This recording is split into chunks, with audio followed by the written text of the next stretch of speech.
سامعین، دیکھتے ہیں کہ ہمارے پاس سائل کون موجود ہیں اور کہاں سے آپ کا تعلق ہے، آپ کا نام کیا ہے اور آپ کیا سوال پوچھتے ہیں۔ محمد بلال، جن کا تعلق لاڑکانہ سے ہے، آپ پوچھتے ہیں کہ معراج شریف کی فضیلت بتائیے۔ اور ہمارے ہاں معراج النبی صلی اللہ علیہ وسلم کی رات جو ہے وہ مسجدوں میں، گلیوں میں، محلوں میں، گھروں میں چراغاں کیا جاتا ہے اور زیب و زینت کو اختیار کیا جاتا ہے۔ آیا یہ جائز ہے کہ ناجائز ہے؟ شرعی طور پہ رہنمائی فرما دیں۔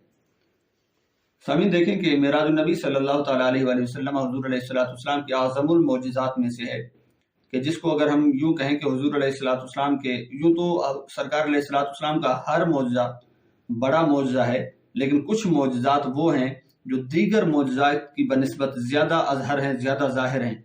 تو اسی طرح معراج النبی صلی اللہ علیہ وسلم بھی حضور علیہ السلام کے ان معجزات میں سے ہے جس کا تذکرہ اور جس کی اہمیت، جس کی فضیلت دیگر معجزات سے زیادہ ہمیں نظر آتی ہے اور زیادہ ظاہر و باہر ہے۔ اور باعتبار کمالات کے، اور باعتبار اس کے اندر واقعات کے رونما ہونے کے، اور باعتبار اس کے اندر محیر العقول ہونے کے، تو یہ معجزہ کمال معجزہ ہے حضور علیہ السلام کا۔ اور یہ بھی آپ سمجھ سکتے ہیں کہ قرآن پاک کے اندر بھی اس کا بالخصوص تذکرہ کیا گیا، اور متعدد صورتوں کے اندر، متعدد آیات بینات کے اندر اس کا تذکرہ کیا گیا، اور کہیں پہ اجمال اور کہیں پہ تفصیل کے ساتھ اس کا تذکرہ کیا گیا۔ اور اسی طرح حضور علیہ السلام نے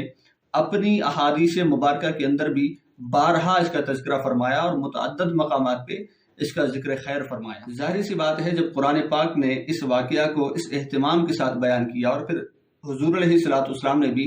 فقط قرآن پاک کی حد تک اس کو نہیں چھوڑا، بلکہ اپنی زبان مقدس کے اندر بھی اور اپنی احادیث طیبہ کے اندر بھی اس کو بالخصوص اہتمام کے ساتھ اور انتظام کے ساتھ صحابہ کرام کی معیت میں، مجلس میں ان کو بارہا تذکرہ فرمایا، ذکر فرمایا۔ اور پھر جب صحابہ کرام رضوان اللہ تعالیٰ علیہم اجمعین اور اہل بیت کرام سلام اللہ تعالیٰ علیہم اجمعین نے قرآن پاک کے اس اہتمام کو دیکھا، اس واقعہ کو بیان کرنے کے حوالے سے، اور حضور علیہ السلام کی احادیث بینات جب سنی کہ سرکار علیہ السلام خود بھی اس معجزے کو بیان کرنے کے اندر اہتمام فرمایا کرتے ہیں، تو ظاہر سی بات ہے صحابہ کے دلوں کے اندر بھی یہ کشش اور یہ محبت پیدا ہوئی کہ اس واقعہ کو ہر جگہ اٹھتے بیٹھتے ذکر کرنا چاہیے۔ تو صحابہ کرام سے حضور علیہ السلام کی ذات بابرکات کے حوالے سے، اور اسی طرح اہل بیت کرام، پھر تابعین، تبع تابعین سے یہ سلسلہ چلتے چلتے آج تک بحمدللہ تمام مسلمانوں کے اندر قرآن پاک کے طریقے سے اور احادیث مبارکہ کے ذریعے سے، صحابہ کرام، اہل بیت کرام کے ذریعے سے یہ واقعہ ہم تک پہنچا،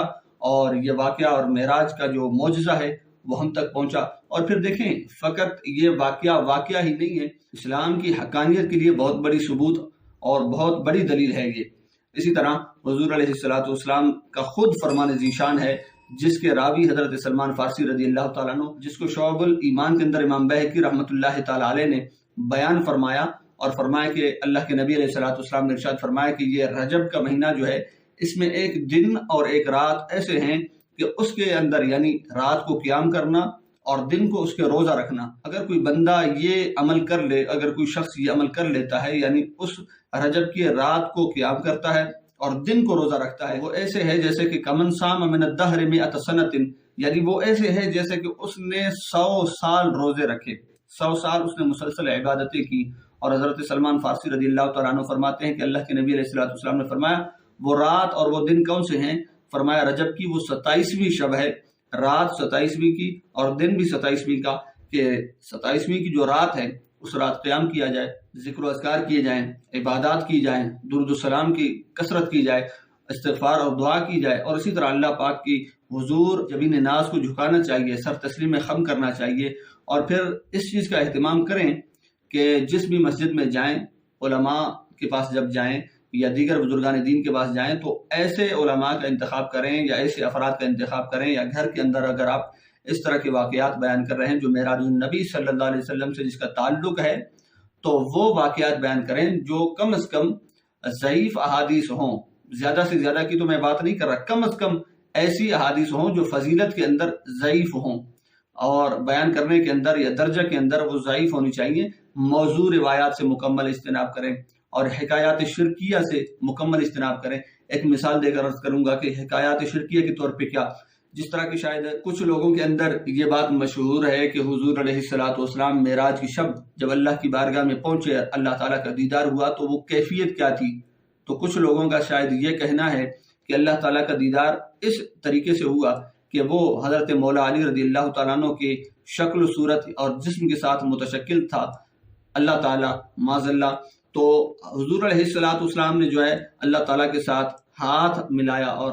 اپنا دست کرم جو ہے وہ اللہ تعالیٰ کے ہاتھ میں دیا، اللہ تعالیٰ کے دست کرم میں دیا اور اللہ تعالیٰ سے ملاقات کی. تو یہ بالکل موضوع روایات ہیں، کیونکہ اللہ تعالیٰ کے لیے جسم کا ماننا اور جسم کا کہنا، جسم کا قائل ہونا یہ شرکیہ عقیدہ ہے، شرکیہ اور کفریہ عقیدہ ہے. تو لہٰذا یہ عقیدہ درست نہیں ہے. تو ایسے علماء کے پاس جائیں، ایسے بزرگان دین کے پاس جائیں، یا کم از کم اگر آپ گھر کے اندر ان واقعات کو بیان کر رہے ہیں تو کم از کم اس طرح کی گفتگو سے اجتناب کریں. اور بالخصوص اس رات تمام تر گناہوں سے بچنا چاہیے. یوں تو انسان کو عام معاملات کے اندر بھی، عام معاملات کے اندر بھی، عام جو ایام ہیں، دن ہیں، شب و روز ہیں، ان کے اندر بھی گناہوں سے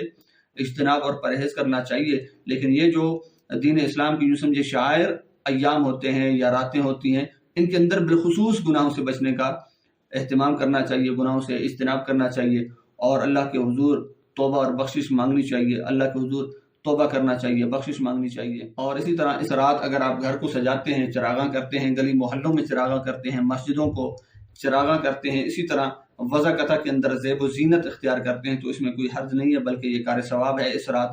آپ صدقہ و خیرات بھی کر سکتے ہیں اور ایصال ثواب بھی کر سکتے ہیں، نظر و نیاز بھی کر سکتے ہیں. اللہ پاک اس رات کے اندر کثرت کے ساتھ ہمیں عبادات کی توفیق عطا فرمائے اور کثرت کے ساتھ توبہ و استغفار کرنے کی توفیق عطا فرمائے. اور اللہ پاک اس رات کے اندر ہمیں کثرت قیام، رکوع، سجود کرنے کی اور اس کے دن میں ہمیں روزہ رکھنے کی توفیق عطا فرمائے. آمین بجاہ سید المرسلین.